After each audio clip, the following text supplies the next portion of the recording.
Listen, guys, I know, okay? We're late on Astana. The Dallas one is also a little late. I'm sorry, okay? But it's here. It's here. And it was all done live on my Twitch and YouTube channel. I will be doing all of these takeaway videos live from now on. I hope you guys still enjoy them. And I know you've been waiting, so, I mean, without further ado, I talk about Astana for like a minute and a half, and then most of this is Dallas. So, yeah, that's it. I hope you guys enjoy. Have you ever done a sober stream, brother? I don't think I ever have in my life. You know, I don't know. It's tough to say, but Hooksy is him, okay? Like, the few Astana takeaways I have, he single-handedly just made Astralis good all of a sudden. What the fuck was Cadian even doing on the team? Even if he doesn't go back to Astralis, Hooksy raised his stock so much. And I think even I, like, underestimated how good he would actually be on the team. I didn't think he could actually save that roster, and it looked like he might be able to. You know, Spirit winning is whatever. Who didn't think Spirit would make it through? Aurora choking in the playoffs, nothing new. Furia looked damn good, to be honest with you. Fallen looked like he integrated into his new anchor roles really well as a rifling IGL. Molodoy looked great. Dude, Molodoy home crowd was so sick to watch, honestly. Watching him get cheered on by his home crowd was so sick. NIP, I thought they'd make the playoffs, but even still, like, I liked what I was watching from them. Shush was playing out of his fucking mind. Other than that, like, Mongolz playoff choke, it's whatever. Na'Vi, they've been kind of mid all year. Haven't won a playoff series literally since, like, the start of the year against Pain. You know, it's whatever. That's literally it for just Astana. Everyone else, like, Gamer Legion last place is a little embarrassing. M80 a little embarrassing. VP, just blow this team up. I can't believe one of my takes at the start of the year was VP are going to be good. I apologize, truly. And G2 with a coach, there's like nothing to take away there at all, to be real with you. All right, for Dallas takeaways, we'll go team by team, sure. BC.Game, I mean, no real takeaways, bro. BC.Game was a tier 2 team playing in a tier 1 tournament, and they have a stand-in. They're never going to do anything, to be honest. Like, that's whatever. Legacy, I mean, same thing. Tier 2 team in a tier 1 tournament. Lost to Vitality. That'll happen. Lost to 3D Max. They did look not terrible against 3D Max, to be honest. They won a 2v5 against 3D Max. One of the worst rounds I've ever watched in my entire life. We'll watch that when we get to 3D Max. But Legacy's whatever. I feel like for these teams, all of these teams, honestly. NRG, tier 2 and A team, whatever. Lynn Vision, tier 2, whatever.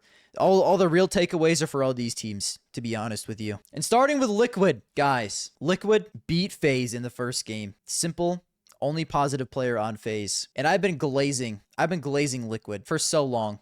I think since they added Suhei, they've been so good. But against Mouz, they looked really fucking bad. I don't know exactly what the problem is. Suhei is still kind of fresh, but this train game was atrocious. Their pick Inferno, they got 3 T rounds. I know people have said, like, Suhei, his calls are too simple, which is true to a certain extent, but, like, Suhei IGL is still so much better than Twist IGL. It's crazy. But they did not look good in this Mouz series. And then, what else? I honestly thought Liquid were going to win this, but I should have never doubted Aurora. Made every single playoffs this year. I have more faith in Liquid going into Austin. They didn't look phenomenal here. I don't think Naf is necessarily the issue. He's in a bit of a slump right now. But it is what it is. Let me check their stats for this tournament, actually. Dude, that's fucking tough. Twist played really fucking well, and everyone else just shit the bed. If Liquid want to do anything at Austin, Ultimate's gonna have to play well. Like I've said before, Suhei turned Torji into the player he is today. And, like, obviously Torji always had it in him, but Suhei unlocked that for him. He made A-Core look solid. He brought him to the finals of a goddamn major. Bringing A-Core to the finals of a major should be praised by everyone. So I do believe Ultimate can play better. We've seen him at his peak. He's a very good player. He just isn't really playing consistently well in tier 1, honestly. And Naf, he's in a slump. But guys, the Naf redemption arc in Austin is going to hit like fucking crack. There was that Twitter post about maybe Naf getting replaced after Austin. After Buddy posts a 1.3, it's over for everyone. It's just over for everyone. And Nerds. Dude, Nerds can be so good, but he's so inconsistent. It's crazy. Basically, everyone just shit the bed, but Twist. And I think Suhei needs more time. I do still think they can make the playoffs of Austin. Truly, I do. Here's my thoughts on this simple debut. Because I feel like Faze with Skulls as a stand-in. No one really gives a shit about this Faze tournament besides the simple aspect. And for having taken 2 years off of playing, I think he was fine. Like, they lose to Liquid in this initial game. I know, like, rating isn't everything. He missed shots. Most Oppers probably can hit. He didn't look perfect. He looked very good in this Inferno. He clutched a round that I saw. I think he clutched a couple of rounds, honestly. Hold on, let's see. Simple, 4 Glock kills. Yeah, here it is, here it is. It's a 1v1. It's not that impressive, but like, dude, I love the simple little shake after the kill. Can still clutch, okay? That's all that matters. Now listen, he wasn't prime simple. He didn't look great, but in my opinion, he looked better than what Brokey would look like. And dude, if they cook it Austin, it's gonna be so fucking cinema. It is gonna be so cinema. No, I think Simple's like 80% of what he once was. He didn't look great, especially in this heroic series. It was over. But against tier 14 BC.Game, he was cooking, okay? So that's what really matters at the end of the day. If he can cook tier 3 team, he's him. I don't care if he's playing tier 2 team heroic and is the worst player on the team, 0.85 rating. He was just exhausted from the hard carry job against BC.Game, okay, guys? Cut him some slack. But I'm so hyped to watch these fuckers in Austin. So much, dude. Like, I think he's going to be better than what Brokey would give them. And I'm excited to see if he gets any better. He looked fine in this tournament, okay? All right, Furia. I kind of talked to him about, like, the Astana one a little bit. They looked just worse in this tournament. Which, like, they're playing better teams.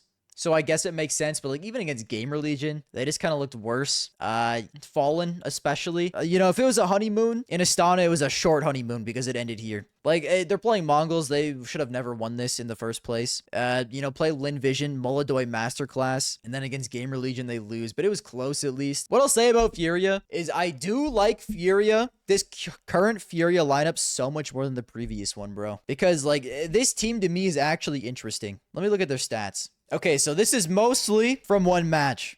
So I'm not going to go too crazy on the 115. He farmed Lynn Vision. But, like, you have Quesarado, who's going to be consistently your best rifler. Yuri is fine, honestly. Fallen looked worse in his anchor rolls, and out of everyone, Yakinder fell off the most from Astana. He wasn't even that good in Astana to start, but, like, dude, if Yakinder can, like, be a little bit better, which I said for months and months and months when he was on Liquid. So, like, at this point, it might just be... I'm just yelling at the wind. This just might be Yakinder. But I do like this team going into Austin, honestly. I love Molodoy as a young opper. They make Furia exciting, or he makes Furia exciting at the very least. We just need Yakinder to, like, do anything. If Yakinder can do anything, you know, Fallen can do a little bit on anchor roll CT side. He looked honestly fine on the T sides as a rifling IGL. This team could do something. But like with Molodoy, I'm actually excited to watch them, and I care about that more than anything else. 3D Max. These fuckers have been playing some of the sketchiest ass Counter-Strike I've ever seen. I start glazing Maka. I say Maka's the GOAT. Buddy saw that and said, actually watch this. I want to make this dude look like a complete brainlet. Because I don't know what the fuck 3D Max is doing. And I need to show you guys this goddamn round against Legacy. Maybe the worst round I've ever seen. Look at this round. Claiming his teammates. So, start of this round, Body runs down Banana with a 5-7, I think it was, and kills 3 goddamn people. 3 people! 15-14! Overtime! All you gotta do is kill these 2 fuckers and you win the game. And this is what they proceed to do. They've got bomb control. Body just wants to keep on going. Lotto claiming his teammates, but Body flashed off. No help. I'm sorry about the quality. Lotto walks further and kills another one. Okay. This round should be over. 2 people. Unlikely. Body. They're gonna clear in Mexico. They have no idea. So as soon as contact they have no idea. Lucky, you know, and just wait. Right. This is a wild setup. No one saw this because everyone was watching Simple at the time. Right now, Legacy are trying to think through the variables. How do we get this back? Done so much work, only to see it slip here to a 5. Body's in Mexico. Body is in Mexico. The fucking gun. And he's up. And he's out. But he can't find the spray. It's fine. Mako holding the angle with an off. It's fine. But no, he gives the opportunity back over. Up on the line, destroyed. And I couldn't believe my eyes. This recovery. We're going for... I couldn't believe my eyes. 14-15, bro. What the fuck are we doing? I don't think they make it through the stage that they're in. What are they in? Stage 2? Yeah, they start stage 2. I just don't believe they're making it through that stage, bro. They've been playing some dog shit Counter-Strike for like the past month or two, and I couldn't tell you why. Okay, I'm not an analyst. I don't know why they're playing so goddamn awfully, but they are, and it's pissing me off because it's ruining Goat Maka's reputation. Give it up for Heroic, okay? You got to be the most optimistic about Heroic. I guess besides maybe Vitality going out of this tournament. Like, Heroic looks so fucking good, man. Oh, and Tanir is such a fucking demon. Let's look at Heroic stats. Hold on. Quick stat check for Heroic. Let's see what we have here. Okay, wow. xCloud also generational fucking tournament. I thought Tanir would be the highest rated player at 1.17, you'd think, but xCloud also a demon. I do remember watching him in, against Faze, and I think he was frying the fuck out of Faze, if I remember right. And he was frying the fuck out of Aurora in that first game. He did. He did fry Faze. But he was playing off a perk this tournament. So, I feel like, dude, going into the Austin Major, Heroic has to be, like, the #1 dark horse team, right? If xCloud is playing like that, you know Tanir is a fucking goat. Even Youngster was playing pretty well. And, like, all this without Senpaius even being positive. Now, I think Senpaius does play better, especially in Stage 1 of Austin. But, like, if Youngster, Tanir, and xCloud can play like this, because Youngster, like, normally, what I expect from Youngster is, like, a 0.92 rating. Just do your job, like, be okay. He's more of a support player on the team anyways. But, like, dude, a 106 for, you know, one of your worst, well, I guess not worse, but more supportive riflers is so good, bro. I fucking love Heroic, dude. And I think easily they go 3-0 in Stage 1 of this Major. They look so good against, like, Tier 1 teams, man. This Heroic series, you know, they win Train easily. These weren't, like, they didn't look bad in these maps by any means, but, like, they weren't super close. Like, this series, they looked much better, but Heroic, or I mean, sorry, not Heroic. Aurora was also probably so exhausted. This is right after Astana, so it is what it is. Even, like, against Falcons, the fact that they won a map against Falcons, the second best team in the world, generational. Faze isn't incredible, but, like, they look good against Aurora in this series as well. So I fucking A, like, go Heroic. These guys are goats. G2. Can I be honest? I thought G2 was going to be way worse than they were at this tournament. I was surprised they were even close to making the playoffs. They beat Lynn Vision. I mean, is anyone surprised? It is Lynn Vision. Lose to the Mongolz, and it's not close. Is anyone surprised? Beat 3D Max.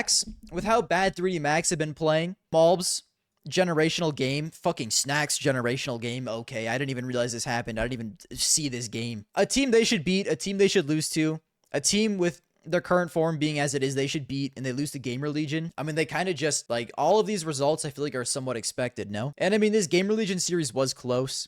Gamer Legion with A-Core. But, like, even with A-Core, Gamer Legion looked good against a lot of teams here. They took a map off Falcons, so, like, it's not that much of a knock. I don't want to take all the credit away from Snacks. I think for a G2 team of this caliber, Snacks is fine. One of the main reasons Snacks got so much hate is because he joined a team with Nico and Monesi. And a team with Nico and Monesi should be winning every goddamn tournament. He was not a good enough IGL for that team. But I think Snacks is, like, fine. And for a team with Heavy God, Mongolz, Hunter, Hades, I feel like he fits into this team more. But I do think he's going to get replaced. After Senpaius and Saw joins, I think Saw is going to look for a new IGL. I don't think it'll be right after Austin. I think they're going to play with this team and Senpaius in for Hades. And then I think Snacks is the next player to get replaced. I don't know if Hunter replaces him as the IGL. I don't know if they find a new IGL. I'd say this G2 team is like 10 to 15 team in the world. This is mostly just a generational Heavy God tournament and a very good tournament from Mongolz. Not really a lot to take away other than they just have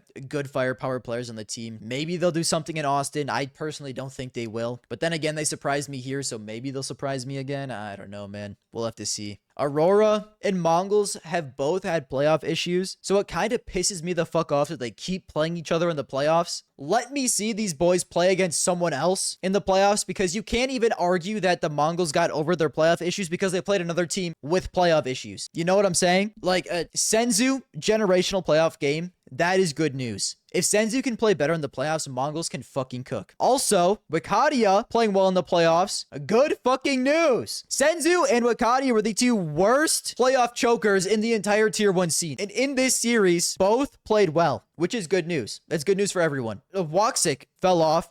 And honestly, Xantaras, a 111 isn't bad, but Xantaras was playing out of his mind in the group, so you'd expect a little better from him. So, I mean, it's, you know, like, these teams just keep splitting playoff matches in playoffs. I think this year it's like Mongolz 2 and Aurora have won 1. So it's like, it is what it is. But Aurora's made every single playoffs this year. They just can't do that much when they're in the playoffs, which is so frustrating, bro. If Wakadia can perform better in the playoffs, this team can cook. That's all that I'm saying. I don't know if they'll win a playoff game in Austin. It's tough to say. Gamer Legion making playoffs and taking a map off Falcons with fucking A-Core is generational. A-Core, I don't want to pile on bro, because at this point of his career, he's a tier 2 player who's standing in for Gamer Legion. He had to play in front of a crowd against the second best team in the world. So I don't want to blame him too much, but he was absolutely shaking in his boots in this game. I don't know if you guys saw, he was like so fried in every map. All 3 maps of this, he was not looking great. But like he's a tier 2 player stand-in. It is what it is, okay? And Gamer Legion looks so good, and I'm so fucking mad they're not in Austin, bro. That is so goddamn annoying. I get it's their fault. Don't lose to Namiga. Fnatic. Fnatic is a tough one. Oh boy. And Saw, that's valid, but like I can still rightfully be upset about this. Even if it is their fault. I'm still sad they're not going to be at the major, because this team is so much fun to watch. I already talked about Mongolz a little bit as well. I do fully expect Mongolz to be in the playoffs of Austin. They beat Aurora. Senzu looked great. But the main issue is you play Mouz and he goes right back to it, man. This is why I can't get too excited about that Aurora game. Because literally in the next game, into 13-11 maps, these are close as fuck. He drops a .81 as your second worst rated player. Senzu cannot be doing that. So sadly, it looks like Senzu may have not fixed the playoff issue, because that's just brutal. 910 is trying his goddamn hardest. Like, this honestly could have gone either way. Dude, I was watching this game. 910 didn't have a crazy rating, dude. On Mirage, Blitz, and 910 were fucking mental. I mean, he still didn't have that good of a rating, but dude, the shots this dude was hitting was absolutely insane. Falcons looked so much worse this tournament than they had been. And then they have one of the most cinema semifinals we've had in months. This Inferno map, oh my fucking god. And this was after Nico looked like an AI robot. He looked like an AI robot against Gamer Legion, especially on Nuke. That was a tough watch, but it's Nico. I'm not gonna hate on Nico, bro. Like, you can have an off map, bro. You've earned it. Oh my fucking god, this match is clutch. I cannot believe this game did not go to OT after this. Bro. They're the ones who can't believe it. Oh my fucking god. And he looks so composed afterward as well. Unk locked in. Look at how happy he is, man. I'm honestly kind of bummed out Unk is getting replaced. This Falcons team is so fucking close. If there was a time for them to get over the hump, it would be goddamn Austin, okay? That is their chance.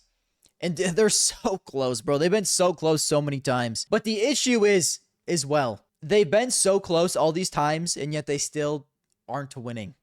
So, what would make me believe that they're magically going to get over this hump in Austin? They should have won up 12-6 on Nuke when they were playing against them in Melbourne. This Inferno game should have probably went to OT, but somehow these fuckers' Vitality just have plot armor and they just can't be beaten. Dude, Mouz looked cracked throughout this entire tournament. They are looking like to have insane form going into the major, which concerns me heavily. Because if we get a Vitality Mouz major final at Austin, complete dog shit. You know what I'm saying? No one in Austin wants to watch that. My official top 20 teams heading into the Austin major. So let me do Valve rankings, because that's going to be better. Falcons are number 2. I'll put Mouz at 3.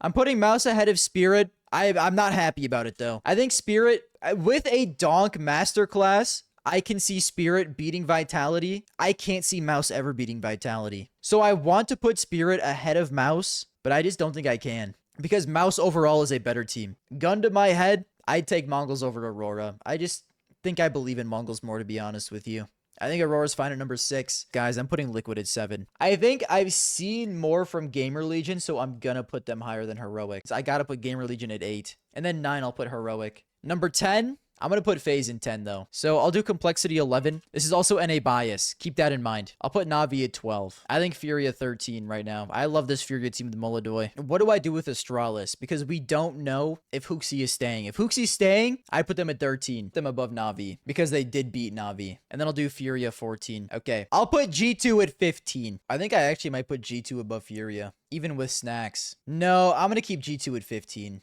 Gun to my head, I'll put VP at 16. And then gun to my head, I'll put 3D Max at 17. And then, dude, 18 to 20 is like just fucking whoever you want. You know what I'm saying? Did we toss Tyloo in the top 20? I think FlyQuest is a top 20 team. I think I'd put FlyQuest above Bait. And that would probably be it. Like, there's BetBoom, NIP 16.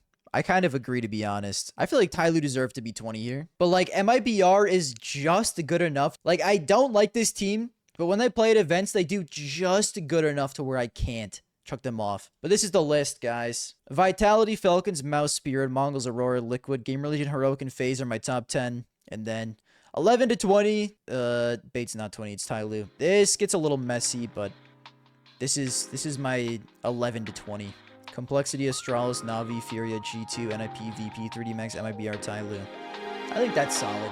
I think that's fair.